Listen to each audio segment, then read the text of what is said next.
finite planet with our finite resources. That is in itself the very definition of unsustainable. It's time to walk a new path, and our speakers today will help us explore and map out models and solutions, and also tell us how we can put them into practice, both respecting the planet and our people and their welfare. And it's with welfare that we're going to start our conversation today. And we're going straight to the very eastern edge of the Himalayas and the Buddhist kingdom of Bhutan. As many of you may know that Bhutan has a happiness index, a gross national happiness index. And this index is used to measure the collective happiness and well-being of its population. It was enacted in July 2008, and indeed is even instituted as a goal of the government in the constitution of the country. To tell us more about this and Bhutan and how they're using the happiness indicator, we have with us Dr. Dasho Karma, President at the Center for Bhutan and Gross National Happiness Studies. Welcome, Karma.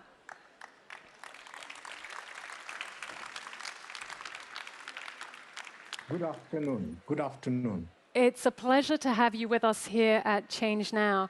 Now, let me just explain a little bit, if I can, correct me if I get this wrong. The Center for Bhutan and Gross National Happiness Studies is an institute dedicated to promoting His Majesty the Fourth King's global influential philosophy of gross national happiness and conducting multidisciplinary research. Thank you for joining us, but I have many, many questions for you about how the Gross National Happiness Index works.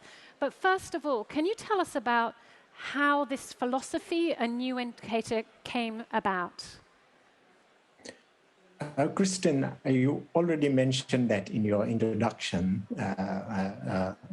that you alluded to GDP, and the root or the basis of GNH invented by the fourth king of Bhutan was to complement the measurement of progress not only by GDP but by GNH. Kristen, you know that GDP cannot measure welfare completely, and GDP is an input to GNH. Because it cannot measure, GNH is an output, GDP is an input. But even then, within the methodology of GDP, you know that there are many things omitted, and GNH makes the yardstick of progress more holistic. That is why it started. But the deeper background, of course, is the belief that all creatures are motivated and aspire from happiness. Now, the problem, if I may mention, is we have to define a little bit what this term means, because everyone claims that happiness is different for each individual. Let me define it a little more clearly. To be more precise, the route and the means to happiness are different. We have freedom to achieve it in many different ways, but the feeling of great fulfillment, great calmness, and positivity is the same, no matter what different routes or means you explore. So if I may add, happiness has been defined as a series of feeling positive. Some have defined it as fulfillment of virtue, and that virtue is not to be only felt subjectively, but it can be measured objectively. And others have also said that happiness consists of robust emotional control over negative or adverse life circumstances. More to Himalayas, you mentioned Eastern Himalayas. There, the esoteric definition of happiness mentions our aspiration towards awakened mind. So all in all, you can say that happiness is characterized by feeling a sense of great calmness, great openness and spaciousness of your mind. So I'll leave it there at this moment. Well, thank you very much for sharing with us your definition of happiness. And I think from what you've shared, many people in the room and around the planet can understand what that principle is. And thank you also for the definition about the philosophy, a little bit about the background in here and how it came to be. What I'd like to ask you now is about, okay, how does it actually work in real life on a day-to-day basis? How does the government and the policymakers of Bhutan use the GNH index to determine whether to implement new policies, projects, or even to change policies and projects? Yes. And I should say that the unit of experiencing or experience or awareness of positive spaciousness, joyfulness, calmness is the individual. But the individual's drive and longing for this particular state can be enhanced only if institutions and organizations are sensitive to this.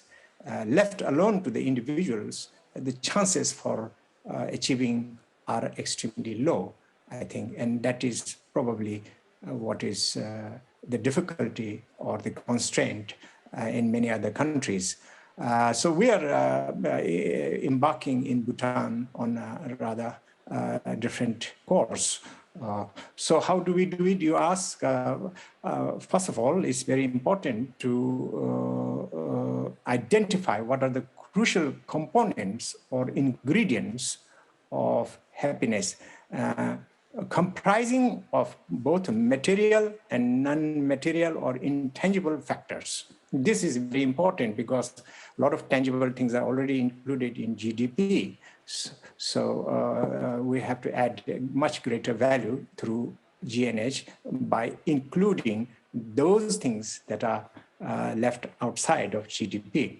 So having identified crucial components or causes of happiness and well-being, next step is really to formulate a questionnaire, and that has been done for 9 domains of cross-national happiness, consisting of some 277 variables.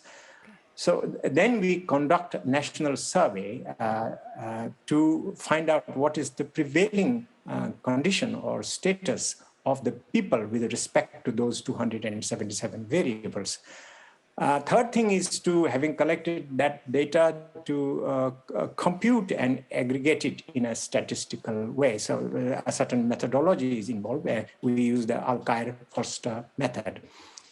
And then last thing is to declare the updated indicators and results of the GNH survey. Now these indicators, to be very specific, 33, are then applied to certain governmental operation to be technically specific in 5 technical ways. First, the indicators are used to benchmark or use as target for the 5-year plan. Bhutan still has 5-year plans. Next is to use some of the indicators as criteria for making policy. So all policies have to pass through these so-called GNH policy screening tools. Yeah. GNH indicators are also used as a weight, is 15% weight is given to GNH indicators in the division of capital budget. So it really influences public investment.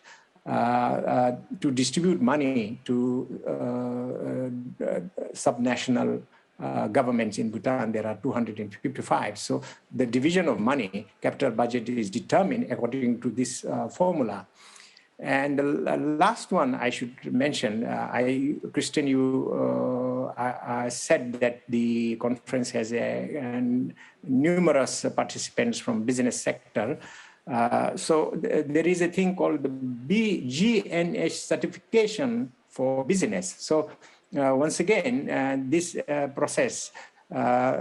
process applied to the corporations, we have to conduct survey. There is a structured questionnaire that has to be answered by the managers on one side and workers on the other side. Then we also review their books and records and finally award them a GNH business certificate. And the certificate's degree depends on 5-star to 1-star range, depending on how much they score, and it's valid for 3 years. So these are the specific ways in which it is applied.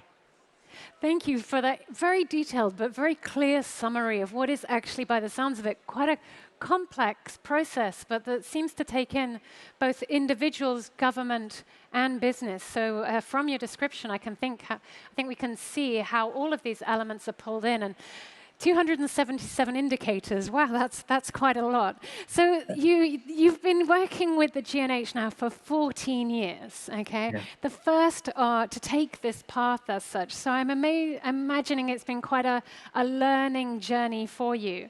What have been the most surprising or unexpected lessons that you've learned over the last 14 years?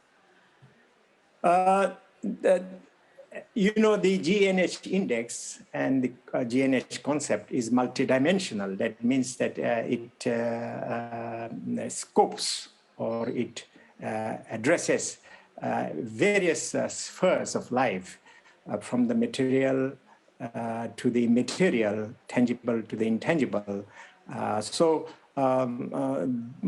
Because of its nature of multidimensionality, with many variables which are not correlated whatsoever with the material aspect of life, one outcome you might suspect is that it is very difficult to make rapid progress when the indicator has so many variables in it. You're bound to notice that some stagnate and some regress. So what we have found is that in the areas of health, education, and income, that is tracked by GDP, etc., and asset levels of the people, it is quite easy to make rapid progress. And Bhutan has done that. But when it comes to such domains as psychological well-being or community vitality or community positive relationship, shared bonds, and non-market transaction between the community, that's say mainly offering each other free things, time, money, social care, etc. So when it comes to that, and also when it comes to time use balance, which is a domain, independent domain of GNH, that is to say, how do you use 24 hours a day? Is it balanced? Does it leave you enough time for sleep, for meditation, for exercise, for culture, etc.? You find that you do not make rapid progress. So that is also, of course, the value of GNH, that it is able to show where you are stagnant. In other words, it is a little more realistic mirror of how our life ideally should be. If you look at GDP alone, you are likely to see rapid progress, which is not corresponding to the life of people. It is a curved mirror. The reflection you see is sometimes misleading and divergent from the individual's experience. So that is one of the major surprise, but in some ways is also natural, because GDP overemphasizes the material aspect of living condition and neglects more important aspects like environment, like time, or well-being, as you mentioned, even. And, Yeah. and I want to pick up on something that you talked about, the use of time and this Yeah. correlation between economic progress, GDP progress, as you mentioned, and then how we use our time. Now, around the globe, many companies are struggling to keep talent and their employees engaged and happy and well, whilst Yeah. moving their business forward. So they're creating roles called things like chief happiness officers, okay, to try and take care of employees' well-beings. Do you work with companies to also help them improve the well-being and happiness of organizations? And if so, what are the kind of challenges that comes with working with companies? Absolutely. The purpose and the rationale of the GNH of business is all those things.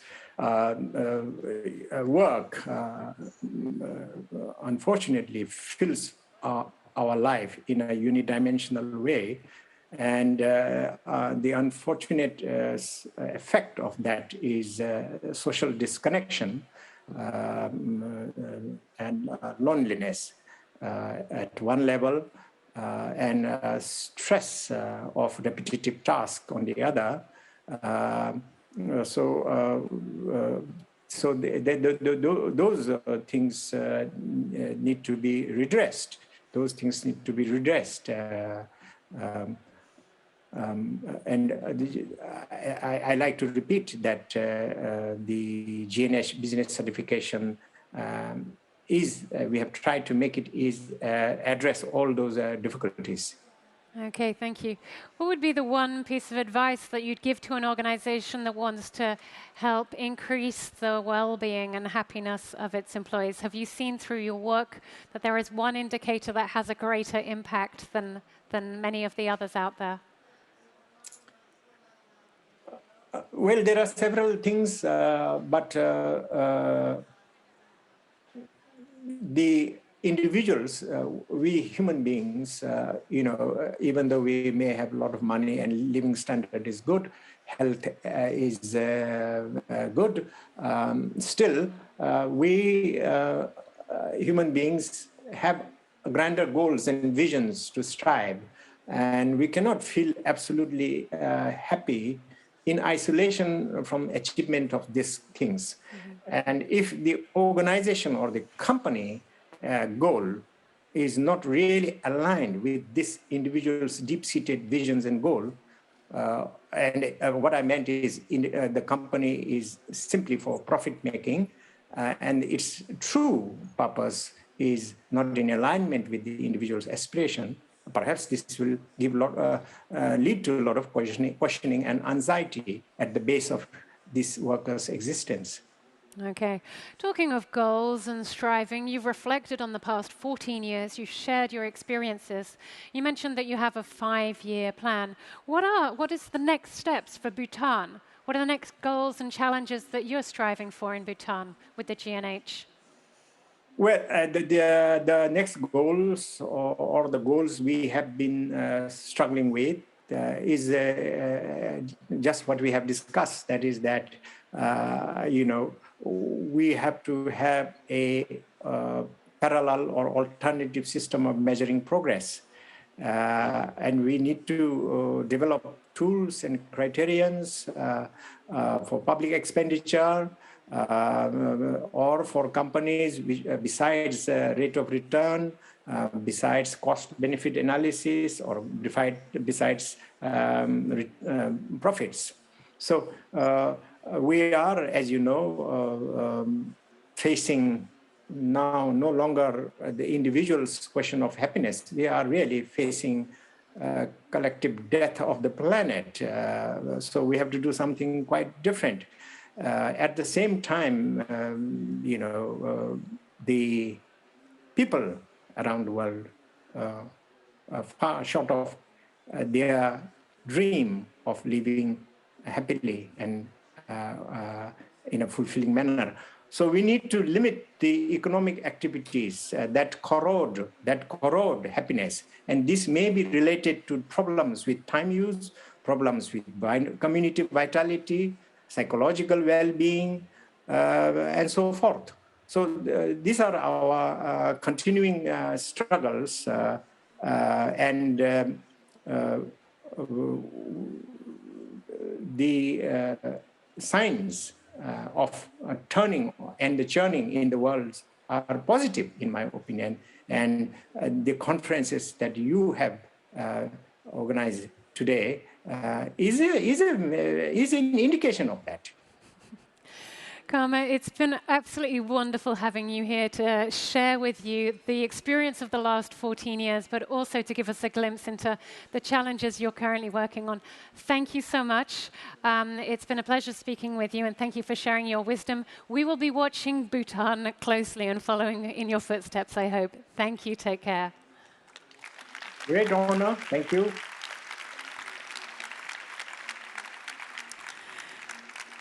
So now, having heard about Bhutan's very innovative approach to new indicators, we were going to be continuing next on this theme with Kate Raworth. Kate Raworth was the founder of the Doughnut economics, but Kate is also right now stuck on a Eurostar. She won't be able to join us here in Paris today, but she has sent some questions for me to ask to Professor Rockström, who's going to be joining us in about 10 minutes. So stay tuned to that.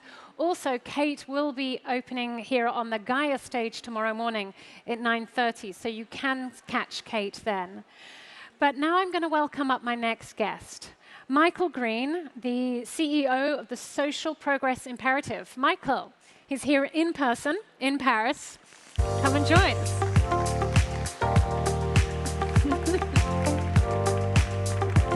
Welcome. Take a seat. Michael, great to have you here with us in person. Great pleasure here. Glad I got on the 7 a.m. train out of London. The early bird catches the worm, as we say in English. So let me introduce you and the Social Progress Imperative properly. It's a global non-profit that uses data to influence policy and investment decisions to create positive social and environmental outcomes. The SPI has more than 70 partners in 45 countries, and your social progress index and indicators is being applied as we speak to build back better in the wake of the pandemic. So tell us exactly what is the Social Progress Index, please. How did it come about, and how is it being used? Well, all that talk earlier about 5-year plans got me thinking about Joseph Stalin. Joseph Stalin goes to visit a collective farm, and he sees an old woman working on the collective farm, and he says, "Comrade Babushka, how is production going against the 5-year plan?" And the woman says, "Comrade Stalin, it's going very well. We've produced so many potatoes, they could reach all the way to God." And Stalin says, "That's very good news, Comrade Babushka, but I must correct you. There is no such thing as God." And she says, "Comrade Stalin, there's no such thing as the potatoes." I like it. And the point of the story is that measurement matters. We can talk about anything we like, but unless we're measuring it, we're not talking about it meaningfully. And that's why I'm in the measurement game. I'm an unapologetic empiricist. I think if we want to create the world that we want, we have to measure it in terms of the world that we want. And that's the business I'm in. It might be worth actually, given what we've heard already and what's coming up, just give a bit of landscape around this whole GDP, beyond GDP space. Can you hear Michael properly? Can you hear me all right? Yep, great. Okay. No. Do you want to hold your mic a little bit closer? A little bit closer. Here we go. So first of all, let me say something in praise of GDP. GDP gets knocked a huge amount. But remember, it wasn't handed down from God on tablets of stone. It was created in the winds of the global financial crisis of the 1930s, the Great Depression.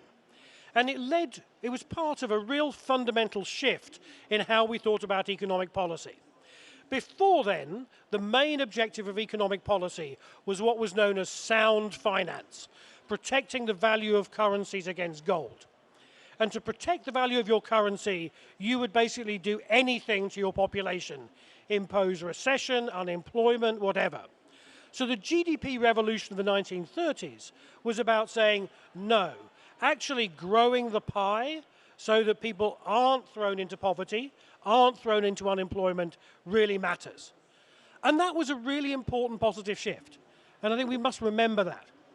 Now, the problem, of course, is that GDP is incomplete. It doesn't account for all our activity. Some of the things it counts are things that are pretty bad, like bombs and prisons.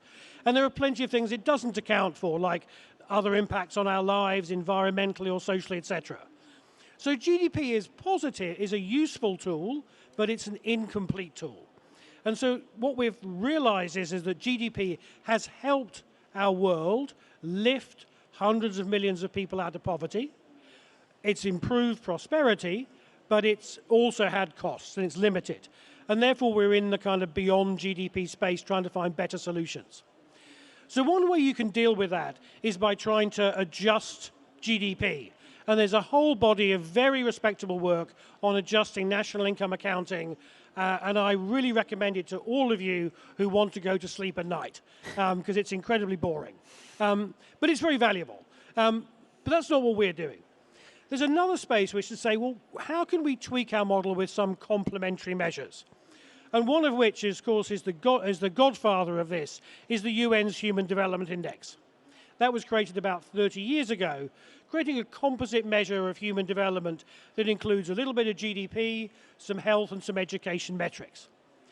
We came into this process really on the back of the 2008 financial crisis, thinking about how do we build back better. And what we found looking at that Build Back Better challenge was that Human Development Index was just a bit too limited. It had two problems. One is it includes GDP in the model. Why are we including GDP in the beyond GDP model? And secondly, it's only measuring a very narrow definition of human development. So what we've done with the Social Progress Index is build a more comprehensive measure of social progress, explicitly not a measure of happiness. So we're not measuring whether you live in a happy society. That's a different question. We're asking whether you live in a good society, one where there's a real rights-based, capabilities-based approach. And so then we measure that using 53 different indicators to give a holistic sense of social progress that we can then compare to economic progress and understand this beast that everyone wants, but we struggle to define, which is inclusive growth. And just to finish, I mean, one headline finding we get is that economic growth is not a bad thing. It's actually really important for driving social progress, but it's not the whole story. At every level of GDP per capita, some countries are better than others at using those economic resources to turn that into real social progress.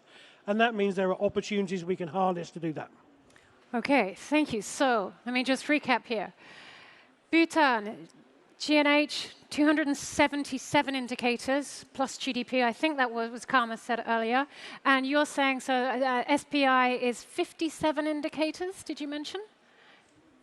Yeah, I mean, it's not about the number. There's nothing meaningful. Can you tell us what some of these indicators that make up the SPI are?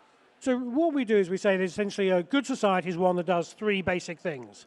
One, gives everyone the basic needs of survival: food, water, shelter, safety. So malnutrition rates, murder rates, road traffic accident rates. Secondly, does your society give everyone the foundations of well-being: education, health, access to information, and environmental quality?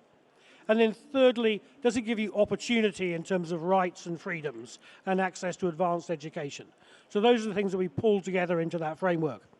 And we anchor it very much in the Sustainable Development Goals. Because I think that's a really important prize that we have in the world at the moment, is we do have a consensus about the kind of societies we're trying to build. And that's been agreed by every country of the world in the Sustainable Development Goals. The only problem is that the Sustainable Development Goals, as they exist, are currently impossible to manage. I mean, no rational organization would try and inspire the world with a number of goals that's a prime number higher than 10. I've been talking about this for 7 years. I still can't name all the 17 SDGs. There are 169 targets, and there's so many more sub-targets. The SDGs are not a practical tool. But what we're trying to do with Social Progress Index is fill the gap and create a practical tool to measure progress against the SDGs for countries, cities, regions, communities. Okay, so we've heard about the HDI and what you believe are some of the limitations there, the SDGs, and why you think they can be more difficult. And so SPI is, for you, a more practical, pragmatic tool for people to use. That's right. We're really kind of pragmatic people. And the chair of our advisory board is Michael Porter from Harvard Business School. And one of the reasons we asked him to lead this effort is that he's had a huge impact on the world with his work on competitiveness, using data to drive real change. And this is the thing, when you define these tools, you've got to think about how are they going to be practical in driving change in the world. Perfect. And that's how we've used the Social Progress Index. ChangeNOW is all about practical solutions, not just the ideas. How do we put them into practice? So thank you very much for, and that's actually a great segue now. I see that we have Johan Rockström with us also. Johan, welcome to ChangeNOW. Can we hear you? Let's do a quick sound check. I hope you can hear me. We can hear you loud and clear. Welcome, welcome, Johan Rockström, to ChangeNOW. You're the director of the Potsdam Institute for the Climate Impact Research. Let me just introduce you properly, actually, so that our audience knows who you are. You are known for the development of the Planetary Boundaries Framework, which has since become a standard for sustainability science. You're deeply involved in research activities covering a range of topics related to the Earth system and global sustainability in the Anthropocene, and with an overarching research question of what is the safe operating space for humanity's future on Earth, and which sustainable transformations can take us there. So my first question to you, Johan, is for those of you in the audience that have not seen your Netflix documentary with David Attenborough, what is the concept of the planetary boundaries in the simplest of terms, please? Yeah, thanks. And the planetary boundary framework comes out of 30 years of scientific advancement. So it's, number one, that we've entered a whole new geological epoch. We're in the Anthropocene. We're now hitting the ceiling of the biophysical, hardwired processes that keeps the entire Earth system stable. We're approaching tipping points, and this is now scientifically well established. And we also have a reference of a livable Earth. We know that the Holocene, since we left the last ice age 12,000 years ago, is a remarkably stable planet, which enabled civilizations to develop as we know them. And when you package all this evidence together, we're in the Anthropocene, we have tipping points, we need to maintain and safeguard the Holocene, two questions arise scientifically. One is, what are the Earth system processes that can keep the planet in a Holocene livable state? And secondly, can we, for each of those systems, define scientifically boundaries within which we have a safe operating space, a high likelihood of maintaining a livable Earth system that can support all future generations and life support systems on Earth, but beyond which we enter danger zones where we risk triggering interactions and feedbacks and irreversible change and potentially catastrophic tipping points. So there you have the planetary boundary theory. We've invited disciplines around the world from all Earth sciences and identified 9 systems and processes that we have now really strong scientific evidence that these 9 contribute together to regulate the state of the planet. Interestingly, and not surprising to anyone, climate is one, but only one of the 9. But there you have, of course, biodiversity, land system change, the bloodstream of the whole Earth system, the hydrological cycle, the 2 sister cycles to the carbon cycle, namely the nitrogen and phosphorus cycle, air pollutants, chemical loading, stable ocean, and finally the big 2 aliens, namely loading of chemicals and air pollutants. The stratospheric ozone layer is the 9th one, the one protecting us from dangerous UV radiation. So the planetary boundaries define the 9 large biophysical systems that we all depend on as commons to regulate the state of the planet. And can you imagine, we have now come so far in terms of quantifiable measurability and understanding of the Earth system that we can actually put safe boundaries on all the 9 and have this as a guiding principle for development in the Anthropocene. So basically communicating to the world that now we've come to this point where we need to stay within a safe operating space, whether we have Bhutan's gross national happiness index or GDP growth or SDGs, whatever you have, we have to do it within the safe operating space. We have been doing this and publishing the science of this since 2009, where we the first time concluded we've transgressed 3 of the 9 boundaries. 2015, we did the second update, showed that 4 of the 9 boundaries were outside of the safe space. Now we're working on the third update, and I can share with you even before it's published, we're submitting this in the next 2-3 weeks, that we are going to conclude that 6 of the 9 boundaries are outside of the safe space, which means that we're still moving along a very dangerous trajectory. And as you know, we're starting to see the invoices coming back, the impacts in droughts and heat waves and water scarcity and overloading of nutrients. All these are piling up in ways that are actually threatening the stability of societies for all future generations. So we have so much evidence that we need this systemic framework for us to have a chance of delivering on anything of everything that Michael and the discussions you had earlier with our friend from Bhutan were emphasizing. Okay, so it was 6 of the 9. This is not, doesn't look like it's going in a great direction, but it was just reading a little more about this. A term came up that was new to me. I'm going to see how many in the audience have heard of this. We all know about the carbon economy, right? Yeah, nodding heads. Okay. Raise your hands if you've heard about the water economy and the economics of water. All right. Well, there's a couple of hands going up over here. There's maybe one at the back there. So this is a relatively new, but I know it's something that you're working on, Johan. Can you tell us quickly about the economics of water, why you're focused on it right now? What is it? Yeah, so, well, you all remember in 2006 with Nick Stern and the first attempt of doing the economics of climate, assessing the costs of inaction versus the cost of action, showing for the first time that the world will gain from a decarbonization because the costs of loading more carbon in the atmosphere and global warming exceeds the benefits that we will earn if we avoid that catastrophe. We then have the Sir Partha Dasgupta Economics of Biodiversity that was commissioned by the UK government that came out last year in the run-up to COP26, doing the same exercise for nature. And now we're doing the third attempt in the trilogy, namely the economics of water. Why? Well, because we have so much evidence that water is the bloodstream of the entire Earth system. Without water, no life. That is a well-established fact. But without water, no carbon sinks. Without water, no functioning ecosystems.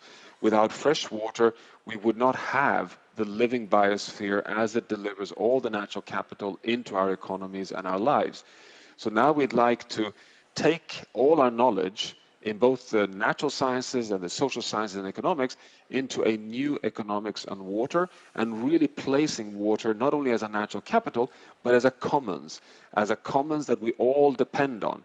And just to give you one example, you know, we have so much evidence today that if you cut down the Amazon rainforest, you will lose 40% of rainfall that provides fresh water to Sao Paulo and cities downwind of the big ecosystems.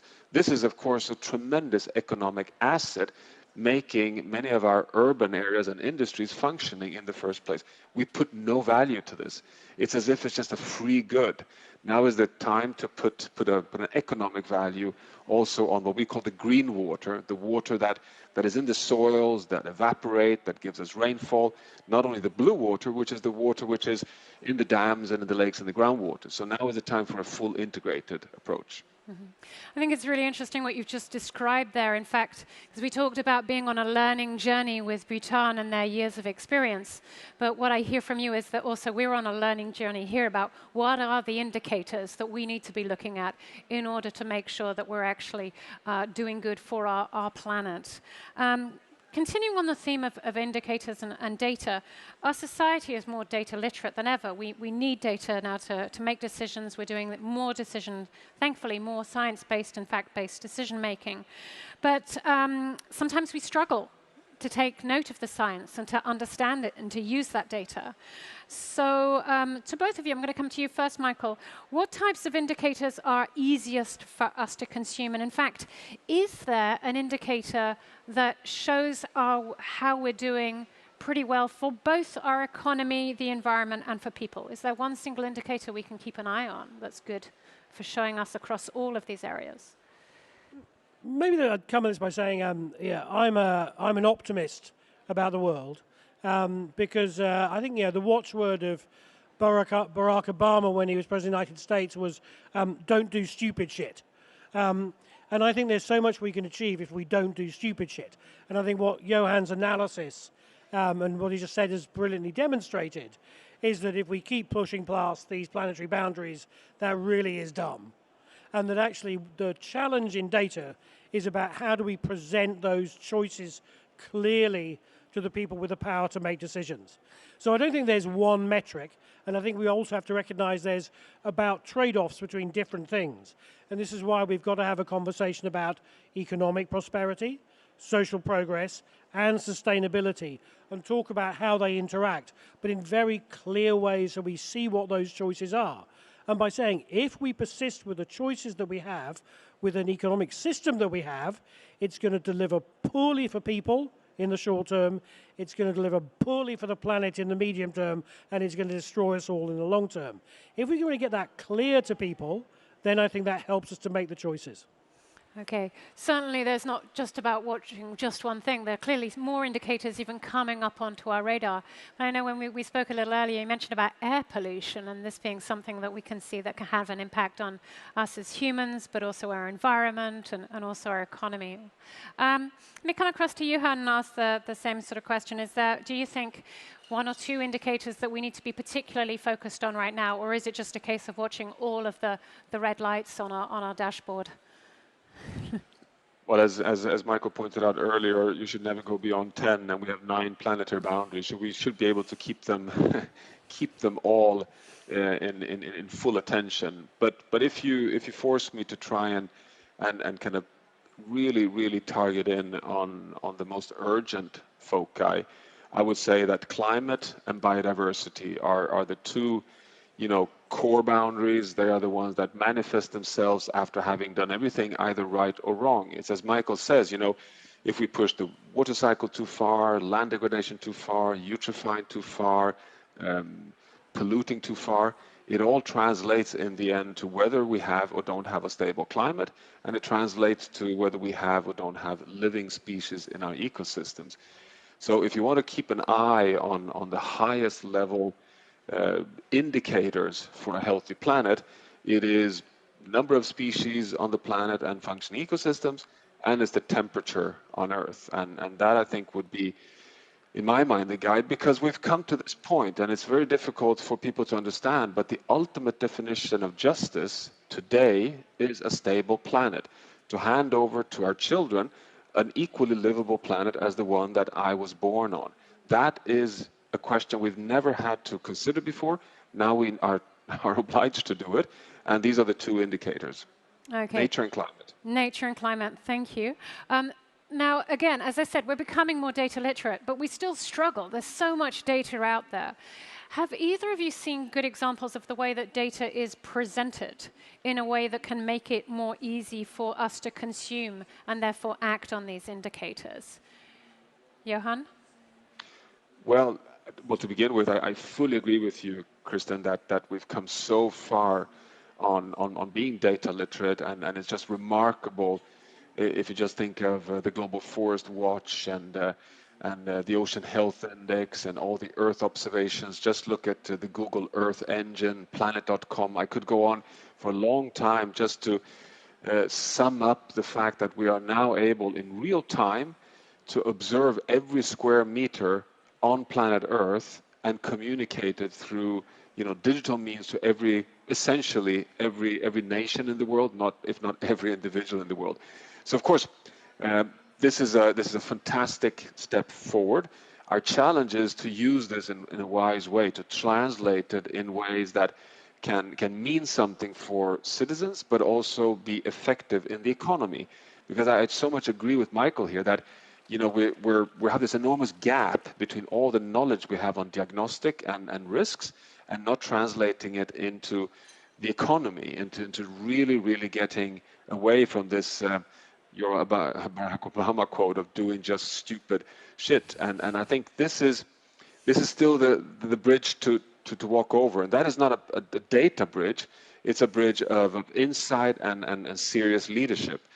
So I wouldn't say, Kristen, that the challenge right now is the lack of data. That's actually propelling ourselves very quickly. I'm going to Davos right after this session, basically discussing how we can ramp up even further the global data provisioning to keep all the nations accountable to their pledges of carbon, the carbon pathway. And this is necessary, and we're moving forward on it. But once you have the accountable and point the fingers at the nation, how do you get that to be translated into action? I think that is the number one challenge, really. Definitely, and that's what we want to do, create the bridge between the data and the action. Yeah. So create meaningful but also usable indicators. How is the SPI doing this, Michael? The way I think about this is that, data is the words, but you don't make a language just out of words. You need a grammar. And that's what we're trying to do, I think, with tools like Social Progress Index, what Johan's doing and others, is building a way of structuring this conversation so that we can talk meaningfully about the choices that we face. Just throwing data at people isn't going to help. How do I choose this over that? Which one's more important? By using techniques to structure that data, to turn it into meaning, then we can have conversations and make choices. And that's what it's about. Fantastic. So language, grammar, conversations, that's how we get things moving. I want to do a quick test or experiment, actually, to see now with our audience here, who should be highly data literate, I should imagine, and tuned in onto the indicators, the various indicators and frameworks we have. Let's do a quick poll here. Raise your hand if you feel that over the course of the last 5 years, the world, so that being the society, the economy, the environment, is in a better place than it was 5 years previously. Raise your hand. Oh, I think I can say 3. 4, 5, 6. There's probably, I don't know, a couple of hundred people in this room, maybe 200 people, and 6 people believe that we're in a better place than we were 5 years ago. What does the data tell us, Michael? In the last 5 years, the world has seen a small but significant improvement in social progress in aggregate. Not everywhere. Places like the United States, Brazil, Hungary have gone backwards. The biggest progress has been in developing countries who may not be represented here. And it's not on every issue. Some issues have gone backwards, some have gone forwards. Big improvements in access to mobile phones, big steps back in rights, big problems on climate. But in aggregate, it's got a bit better. Okay, so Michael is saying that based on the data, we're in a better place. Johan, what does your data say? Well, it's a mixed picture, as Michael says, and you have short-term and long-term implications. You can have short-term gains, but we see more and more indications of sliding slowly but surely in the wrong direction. And one of the sliding in the wrong direction is that we are seeing indications that societies are losing resilience, meaning that we see the implications of let's say, a globalization that has operated in turbo mode, focusing entirely on optimization, on value, on all steps in value chains, which has led us to fragility. For example, many of the rich countries in the world are today to 40 to 50% dependent on imports of food for the provision of their citizens. They're dependent on imports of inputs to all forms of industry, but also fertilizers to agriculture. And as soon as you get a little bump in the road, or bigger bump in the road, like the geopolitical crisis in Ukraine right now, you see how that hits immediately on the fact that we're losing resilience. And we're right now, with a very high likelihood, facing a food crisis in north of Africa and the Horn of Africa. So not global, I agree, Michael. On aggregate, you might find that the indicators are showing signals in the right direction, but we're seeing a new form of social fragility in the world, which is when you get climate change, environmental change, globalization dependence, energy dependence, kind of factoring in as multiple parameters. And when they start interacting, you can see quite abrupt negative changes. Again, it falls in hotspots because it's in places where all these factors start hitting simultaneously. But I think it's is definitely let's say, a feature of the current era, something that we are researching on right now. So we don't, I wouldn't say, this is more like an hypothesis of indicators of what we're seeing. So I would have a bit more of a balanced answer to that question. Okay, but I want to continue on this theme of social resilience. We're talking about new economic models and indicators, and of course we have to talk about social indicators in there as well. We can do great business, but if we're not feeling great about it, then, and if we're not able to continue evolving society, then it's quite questionable. A lot has happened over the course of the last 5-6 years. Brexit, Trump, COVID, climate catastrophes increasing in frequency, the Ukrainian invasion. How has these social, economic, political events actually changed how we respond to data? And in fact, even the indicators, the type of indicators we're looking at today. Do you think that these events have changed the data that we're looking at and the indicators we're using, Michael? I mean, I think if we look at the past 10 years, I mean, let's take the sort of the rise of the authoritarian populists in different forms around the world. I think it's no surprise that that is linked to deteriorating scores on rights and inclusiveness in so many countries. And I was wondering about what we're thinking about progress for the next 5 years, and it does look a bit grim. But maybe one reason to be cheerful, because I am an optimist, is that perhaps what we're seeing in the world at the moment with the failure of the Russian invasion of Ukraine, the failure of the zero COVID policy in China, is that we're starting to see the weakness of the authoritarian populist model that may actually start to reinforce the importance of open, rights-based societies to actually be more resilient to shocks and to be actually more effective. So just to be positive, I think we may actually be seeing a period when we could see rights and inclusiveness coming back on the agenda and improving. Okay, thank you for that blast of optimism, or twinkle of optimism maybe. Johan, yourself, how have many of the changes that have occurred over the course of the last 5 years changed how we look at indicators, especially the non-economic ones?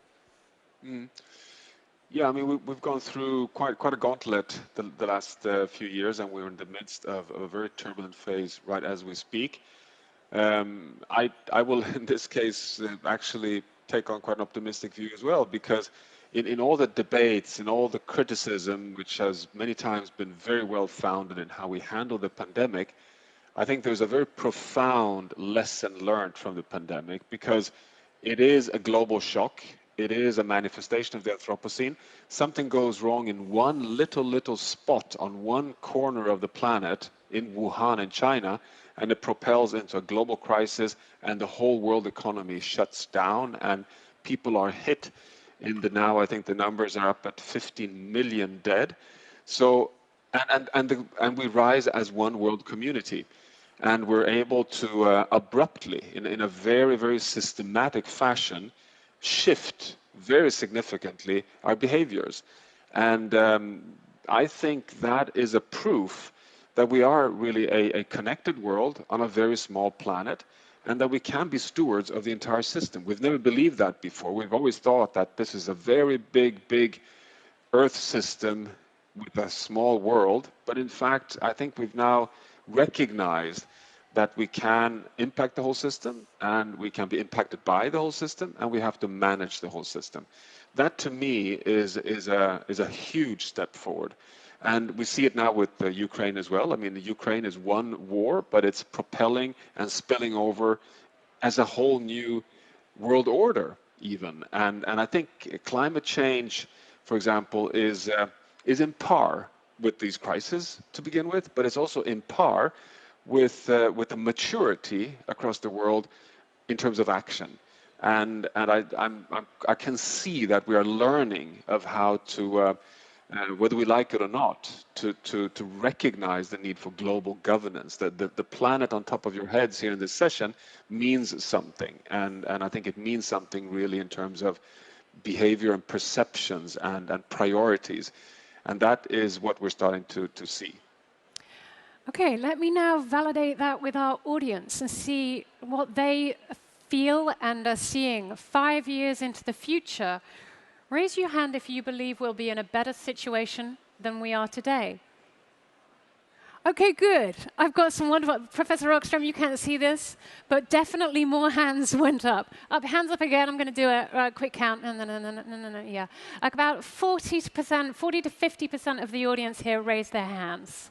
Okay, so we are moving in the right direction, and I think we can take optimism from both of you on what you've said, but definitely the fact that our audience here feels that. Faint radar signs that are giving you hope. We have 1 minute left. Michael, I'm going to come across to you. What's giving you hope out here beyond what we've just talked about? I always go back to Galileo Galilei and his quote, "And yet it moves." And I think that's the thing, we can often forget about all the progress that is happening, all the determination that we have, and sometimes, to our surprise, we actually can achieve things, and yet it moves. Progress does happen. Progress will happen. Wonderful. Thank you very much, Michael. Professor Rockström, are you okay to stay with us for a few more minutes? Because, as I mentioned, Kay Raworth hasn't been able to join us, but she sent me some questions for you. So, okay. Right, so stay right where you are. Michael, thank you very much for being here with us. It's been an absolute pleasure. Take care. Okay, let me pull up some of the questions here that Kate has sent across. And in fact, we were just thinking about the future and projecting forward 5 years. I want you to project forward a little more, further, okay? How do you see your framework actually evolving in, say, the next 10 to 15 years? What do you believe that we're going to know more about or hope to know more about? And how do you think that's going to shape what we do? Yeah, thanks. So, well, to begin with, the planetary boundary science has now soon 15 years of advancement, and it's being operationalized in countries, the European Environment Agency, you have Sweden, Finland, New Zealand, Switzerland, companies, Unilever, Houdini, and others, Walmart. So I foresee in the coming years filling one of the gaps in our toolbox for human development in the world. So certainly not replacing anything else, but a gap that we're missing, namely having science-based targets for all the planetary boundaries as a quantifiable measure, just along the lines that Michael emphasized here, within which all nations, all companies, all cities can stay in an accountable way. And we have the Science-Based Target Initiative on climate, born after the Paris Agreement in 2015. Now we are developing scientifically, right as we speak, the science-based targets for nature, which is the science-based targets for biodiversity, water, land, nitrogen, phosphorus. So I foresee that in the next 10 years, we will be able to account from the local scale all the way to the global scale, whether we're inside or outside of a stable, livable, and thriving Earth systems. That's number one. The number two is that I foresee actually that we will start seeing a legal framework for redefining the global commons in the Anthropocene. Because if you look at that planet on the stage here, we've learned so much about the roughly 15 big so-called tipping element systems, and you know most of them. I mean, we're doing a lot of research on them now. The Greenland ice sheet, the Amazon rainforest, the West Antarctic ice shelf, the overturning of heat in the North Atlantic, the so-called AMOC, the Gulf Stream, the permafrost systems up in Siberia. You know, these big biological and physical systems that we have all evidence, not only that they regulate the livability on Earth, but also that they have tipping points. You push them too far, and at a very specific point, they will shift their feedbacks and trip over from one state that can support us, like a rainforest, to another state where they dry out and become a desertified savanna, where we lose carbon and biodiversity and water. And these thresholds are very precise. We are learning about them as we speak, and we have now, for the first time, this list of tipping points, even in the IPCC report. And we are actually having a workshop here in Berlin in a few weeks' time, gathering leading environmental lawyers and the best Earth system scientists in the world to try and define a new legal framework for the global commons in the Anthropocene. Because as you know, the global commons is understood since over 50 years as only being the systems that nobody owned, basically, the high seas, Antarctica, outer space, and the atmosphere. Now what we're saying scientifically is that all the systems that every citizen in the world depend on for their livelihoods because of the stability of the planet must be defined as a global common. I foresee that that will be also part of our guiding principle in the next 10 years. So science-based targets for the planetary boundaries, global commons being legally protected. What will that mean? Well, it will mean that Brazil will be able to be compensated by the international community for being clever stewards of that unique commons. So it's a legal framework that needs to be translated to some operational, financial mechanism which compensates for clever stewardship, which will, by the way, support in particular indigenous communities in those systems. I think these are two examples of developments that I foresee in the next decade. Thank you very much for giving us that kind of heads up and look towards the horizon. On a much shorter time frame, I know that you're headed to the World Economic Forum in just a few days, right after this, in fact. And so I hope that you'll be able to start work and, in fact, even go further and to progress on those needs during your time at the World Economic Forum. Professor Rockström, it's been an absolute pleasure having you with us here at ChangeNOW. Thank you so much. I would like to actually thank Michael Green also, Dr. Dasho Kama-Ura, who was able to join us, and also Kate Raworth, who unfortunately was not able to join us, but as I mentioned, she'll be here tomorrow morning. I do hope that this has given you all new perspectives on how we measure our societal, economic, and environmental well-being, and provided you with some alternative models, indicators, insights, and also some inspiration.